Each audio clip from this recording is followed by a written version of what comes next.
You're listening to the Less Stress Lawyer podcast, episode 82. Today, we're talking all about how to stop caring about what other people think. You ready? Let's go. Welcome to the Less Stressed Lawyer, the only podcast that teaches you how to manage your mind so you can live a life with less stress and far more fulfillment. If you're a lawyer who's over the overwhelm and tired of trying to hustle your way to happiness, you're in the right place.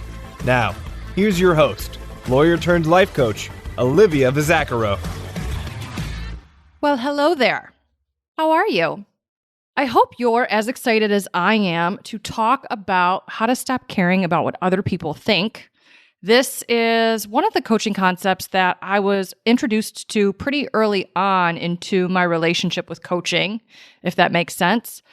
And it was really transformational for me. I used to care so much about what everyone thought, and it had such a negative impact on my life. I'm going to talk a decent amount about that in today's episode. I have so much to say. I've actually learned a lot about this, but I also have a lot of my own stuff to share as well. So I'm going to turn this into a two-part episode because I don't want it to be obnoxiously long, and I don't want to rush through the things that I have to teach you. So I'm going to take my time with it and just cover it in two separate episodes. So today's episode is really going to focus on getting intimately aware of what caring about what other people think is costing you. What being preoccupied with other people's opinions about you and about what you're doing, what kind of impact that's having on your life. That's what I want to talk about today. And then in the next episode, little teaser, I'm going to go through and teach you a framework that I recently taught in a masterclass that I hosted that teaches you what you need to do in order to stop caring about what other people think. So I really want to give you the ability to free yourselves from caring about other people's opinions. And I'm going to walk you through a process. You guys know that I love a process. I tell everyone that I have a flowchart brain. That is really how my brain sees the world and approaches every single problem. I can turn it into a flowchart or a logic tree, a decision tree. That's how I see the world. It's very much like mathematical proof theory. I see everything as an if-then equation. So I broke down how to stop caring about what other people think into a process that I'm going to give you in the next episode. But first, let's slow down a second and talk about if you're someone who cares a lot about what other people think about you, about what you do, about what you don't do, or even about other people. If you care about other people's opinions about other people, I think we weaponize that against ourselves as well. It's like you notice someone else's judgment of another person, and then our fear of being judged, our fear of having someone have an opinion about us ultimately deters our behavior or impacts our behavior in some way. We might have wanted to do something. I'll just use a silly example. Like, let's say you wanted to get a tattoo, but then you heard your grandmother talking about someone else with a tattoo, and she was judging the person with the tattoo, and then you choose to not get the tattoo because you saw your grandmother exhibit an opinion about someone else. Right? So it's these three different ways that we care about other people's opinions. Their opinions about us, their opinions about our actions, and then their opinions about other people and their actions. And we use all three of these opinions against ourselves to really hinder the things that we do. So take a second and start to take an inventory, okay? I'm going to talk a little bit more about this in the next episode, and we're going to go through part of the exercise will just be identifying judgments that you think people have about you, but we can start that process now. What are you afraid that other people think about you? The easiest way to start to identify the judgments that you're afraid people have, the opinions that you think they have, is just to finish the sentence, people think I'm ... People think I'm what? People think I'm blank. Okay? Complete that sentence as many ways as you can think of. If you want to get more specific, if that's a little too broad for you, that's not a problem. We can get more specific with what we mean by people. So, what do your clients think of you? What do your colleagues think of you? What does your boss think about you? What do the associates you supervise think about you? What does your assistant think about you? What does your partner think about you? What do your parents think about you? What do your friends think about you? What do your kids think about you? What do your neighbors think about you? Start to make lists for each of these categories of people. And you can even get so specific as to say like one specific person. So whoever the person that you might be worried about having some judgments or opinions of you, just list their name. He or she or they think this. Eric thinks this about me. Miranda thinks that about me. Just pick the person and start to write out the judgments or the opinions you think they have about you. Now, think about the action that you take. So those are going to be judgments particularly geared towards just who you are as a person, based on your personality or the actions that you've taken, but it's a judgment about someone's personality based on the actions that they've taken, right? So, for example, if you don't work weekends, you might think someone's opinion of you is that you are not a team player. Okay? Now, that would be a judgment about you, even though it's based off of the action, versus a judgment about the action itself. So, what would you think that someone thinks about your actions? Would you think that they think not working on the weekends is irresponsible? These are going to be a little redundant, but you guys know that I like a little bit of redundancy because it pulls out some nuance in the different things that come up when we answer redundant questions, okay? So start to make lists. What are all of the judgments that you think people have about you and the things that you do? Or the things that you want to do that you're afraid to do because you're afraid to be judged for doing them. For instance, maybe you're a vegetarian and you're questioning that and you want to start eating meat again, but a lot of your friends are also vegetarian. So what judgments would they have about you eating meat, right? And maybe you're not making the switch back to eating meat because you're afraid of being judged. That's just an example. But I want you to compile your lists. What are these judgments? List them all out. And then I want you to start to think about this. What is it costing you to care about these opinions, about these judgments? What aren't you doing because you're afraid someone is thinking this thought or would think this thought if you did something different than what you're doing?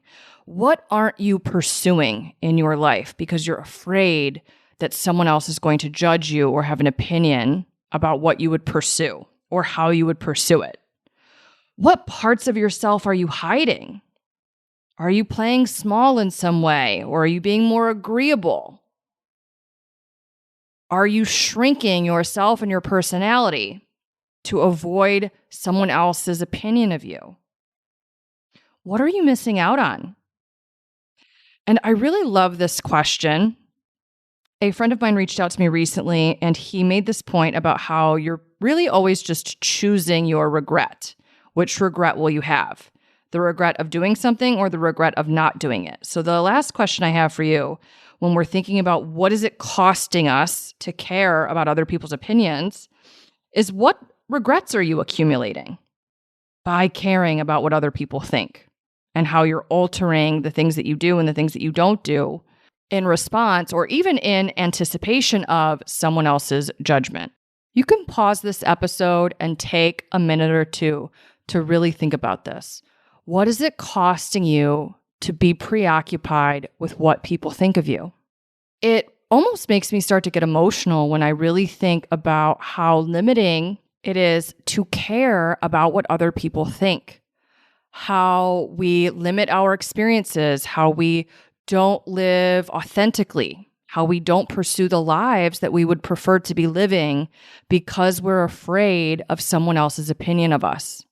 Now, if you're having a hard time articulating what caring about other people's opinions is costing you, another question that gets at this is just to ask and answer, where in your life would you choose a different option than what you're currently choosing if no one had an opinion about it?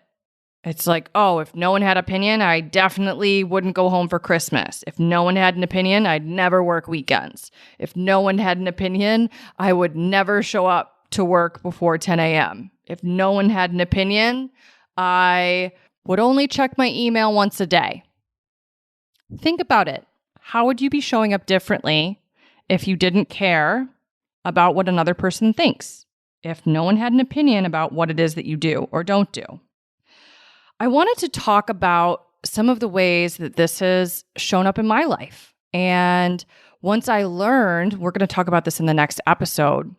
The operative word here is really the word opinion, right? So we have to come to terms with the fact that other people's opinions of us aren't true, because opinions are not facts.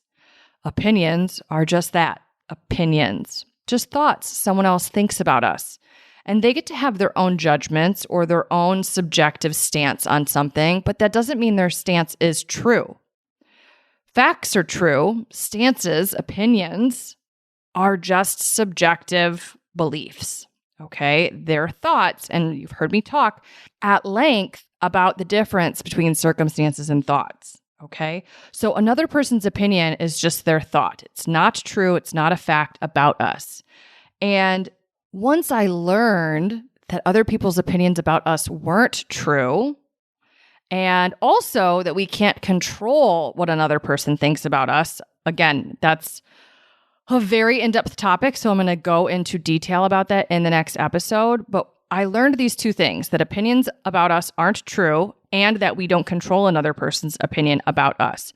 And when I learned those two things, it really was permission for me to start living the life that I wanted to be living. I started to live life on my own terms. And when I realized that I didn't have control over what another person thought about me, I really decided to spend a lot less time caring about what other people think. If we believe we can control another person's opinion, then we think that we need to twist ourselves into a pretzel in order to control their opinion of us. But if you realize that that is something that is outside of your control, and also that their negative thoughts about you, their negative opinion of you, their judgment of you isn't true, so that means they get to have it and you don't have to concern yourself with it, that was really my permission slip to start living life the way that I wanted to start living a life that felt authentic to me, in alignment for me, a life on my own terms, okay? So when I learned this concept, I started making different decisions in my life. One of the decisions that I made really, really early on, I wanted to have elective surgery done. And people in my family had strong opinions about it. And for a really long time, I hindered myself and I didn't pursue something that I knew deep down I wanted to do for my own health and happiness. I didn't do it because I was afraid of being judged for doing it. And sometimes people don't tell us what we think and we're just making an assumption about what they think. Other times people tell us what they're thinking. This was an instance where people were telling me what they were thinking. And when I realized that their opinions weren't true, and also that I couldn't control their opinions, I couldn't change their mind, I decided to stop concerning myself with what they were thinking, and I made the decision that made me happy. I elected to go forward with the procedure. And I'm so happy that I did. I absolutely believe it was the right choice for me. I'm so proud of myself for making that decision. It was the decision that was most aligned with what I wanted for myself. And it was only available to me on the other side of caring about what other people think. Now, if I'm thinking temporally, one of the decisions that came shortly after this time was my decision to leave my big law job. Okay? A lot of people I know had a lot of really strong opinions about that decision. And I might have mentioned that on the podcast before. I talk about it pretty openly, but my friends and family were really opinionated about my decision to leave big law. All right? They thought it was irresponsible. They thought I was being foolish. They thought it was stupid for me to walk away from that type of prestige and that kind of salary. And I had to trust myself to know what was right for me. I had to let them judge me, and I had to not care about what they thought. I actually worked with a woman. She was amazing. She did the attorney development in the firm that I worked at. And I was having my annual meeting with her. And before we were going to dive in and talk about some of the things that I was struggling with, I was really struggling with time management and procrastination at the time. And before we dove into really workshopping a strategy to improve, she sat me down and she said, I have to be honest with you. I think you're really unhappy. I think you're tragically unhappy in this job. And I just started crying. Like as soon as she said it, I broke down because she was right. I was tragically unhappy in that job. And I admitted to her that I was so unhappy and that it wasn't what I wanted to be doing. And I didn't feel like I was doing a good job there. And it's just not what I wanted for myself. I just felt like it was not the right fit. And she simply asked me, it was such a powerful question, such a simple question, but a powerful one. She asked me, what's keeping you here? Like, you don't have to keep coming to a job you don't like. And I realized that there were two main things that were keeping me there. Actually, three main things. My parents' opinion about me working there. So that was one. And then the other two were about my perceived opinions, judgments that my colleagues would make. So I figured that people would think that I failed and that I couldn't hack it as an attorney. Now, those judgments are kind of similar, but those were really the two statements that came up in my head at the time. So I'm just rehashing both of them for you. Those were the judgments that I was afraid that other people were going to have of me.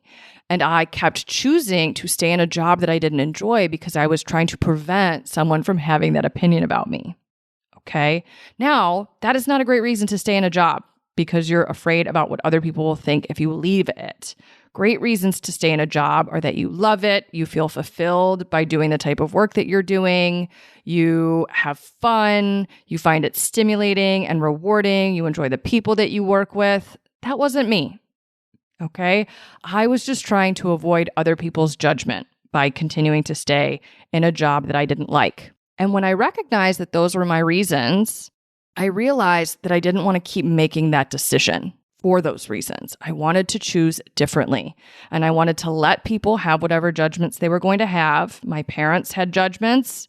I'm sure people who I worked with had judgments when I left about me, about my performance, about who I was and the type of lawyer I was. And I just had to let them have their opinions. And I had to take care of myself and do what was right for me. I also did this when I started my own business, when I quit practicing law, which was not too long after I left Big Law, but a little while later. A lot of people had judgments about me starting a coaching business. And I've talked about this a decent amount, especially every time I talk about business development. I really struggled with putting myself out there on social media because I was so afraid of my former colleagues seeing my social media content and judging me. I thought that they were going to think that I was stupid and that coaching was stupid and that I was pathetic for starting a coaching business and that I couldn't hack it as an attorney and that I had failed as a lawyer and that's why I was doing something else. Now, that's not true. I could have had a long, successful career as a criminal defense attorney, okay? That is work that I was passionate about, but I really wanted to become a coach because I believe this is how I can truly best help people in the world. I believe in what I teach so strongly. I always tell people, I feel like I went to law school in order to help people, and I finally feel like I actually do that now in the work that I'm doing now. But in the beginning, when I was getting my business off of the ground, I was hesitant to put myself out there. I really had to force myself to feel exposed and to feel embarrassed in front of other people, feel judged, because I believed that they had opinions about me, about what I was going to be doing online. And I recognized that there were two options for me. I could keep caring about what they think. And if I cared about what they think and I let myself hold myself back from marketing, I was never going to be successful. I wasn't going to make anything of my business. I wasn't going to get it off the ground. I wasn't going to start making money. And I could care enough to hinder myself and my future success, the success that was ultimately available to me, or I could deal with their judgment, deal with their opinions, stop caring about what other people think or thought at the time long enough to start putting myself out there. And that's what I ultimately did. And honestly, not caring about what other people thought, or at least not caring enough to let it hold me back, it was a game changer. I now get to live a life that I love because I got over caring about what other people think. Enough to pursue what was important to me. Okay. Even recently, I'm renting furnished condos, and I was raised by a dad who strenuously believes that renting is a waste of your money. And that was an opinion that I was allowing myself to be hindered by. I knew that he would think that. I knew that a lot of people would probably think that I was being impractical or irresponsible with spending money when I own a perfectly fine house in Michigan that I could just continue to live in. But the truth is, I don't want to. I want to live in different places across the country and across the world. I want to live in beautiful places that I don't have to decorate. And to me, that's worth it. Even if other people don't think it's worth it, that's okay for them to have that opinion. I don't have to hinder myself or alter my behavior because of it. I can simply not care about their judgment, and I can do what makes me happy. These are just a few different examples of ways that once I learned that I can't control what other people think and that other people's opinions of me aren't true, I started to give myself permission to choose what was important to me, to choose what I wanted, and to care less about what they thought of what I was doing. Okay? It would be so tragic to me to envision a life where I never got over caring about what other people think. I would probably be still working in a job that I strenuously disliked. I wouldn't have pursued running my own business. I would have held myself back from that, and I would have played it safe and played small. I would have never started showing up on social media. I wouldn't have made changes in my life that make me happy, even if they don't seem quote unquote practical or responsible. I'd be living as less of myself. I'd be living less of the life that I want to be living. Now, I'm not one to really hold myself back personality-wise. Some people might think I'm over the top, and I'm okay with that, but I know a lot of people who hold themselves back and water themselves down because they're afraid of being judged by other people. So if that's something that you're doing, think about that. Who would you be? How would you get to show up? What would you be doing instead if you stopped caring so much about what other people think? What is it costing you? Is it costing you the life that you want to be living? Is it costing you beautiful experiences that you would get to have if you didn't care so much about other people's opinions of you and the things that you do? Would you have fewer regrets in life if you got over caring about other people's opinions? Would you miss out on fewer things if you stopped caring so much about what other people think? What goals would you set? What activities would you try? What adventures would you embark on? My guess is if you're someone who feels crippled by the weight of other people's opinions of you, your life would be so much fuller, so much more rewarding, so much more enjoyable if you finally stopped caring about what people think. Okay? I really want the pain here to be as high as possible because I really want to incentivize you to adopt the framework that I'm going to teach you in the next episode. I see people fight what I teach on this because it's quite foreign to how we were raised. We were raised to care about what other people think. We were raised that other people's opinions matter. So this seems foreign to people. We were also raised to believe that we can control what other people think of us. So when I offer you that other people's opinions aren't true, other people's thoughts about you aren't true, and that they're not within your control, it goes against so much of our upbringing, and people really fight me on this. I have a lot of my clients ask me, they're like, did you struggle with thought work and learning the model and coming to believe that circumstances are neutral and that it's our thoughts that cause our feelings and that we have the power to change our own thoughts, but not someone else's thoughts. People ask me all the time, did you struggle with adopting that? And very candidly, I didn't. I was experiencing so much suffering from living a life I didn't love to making choices I didn't love because I was caring so much about what other people thought that when someone introduced me to a different way of thinking, I just adopted it. I really felt like, you know what? You got a better framework than I do for how to navigate life. I'm all ears. I'm all in. I didn't fight it at all. So I really want you to be clear. What is caring about what other people think costing you? I want you to become intimately familiar with the pain and suffering caring about other people's opinions is creating in your life. Because when I introduce you to a framework to stop caring about what other people think, rather than being apprehensive or skeptical and resisting it and saying, no, that can't be right. That goes against what I was taught growing up. I want you to adopt it. I want you to just dive head first, be all in, and really see how it can be right for you, how it can be true for you. Okay? I promise you, the life that you get to live when you get over caring about other people's opinions, it's delicious. And you get to that delicious life a lot faster if you don't resist the things that I'm going to teach you when I teach you the specific process for how to care less about what other people think.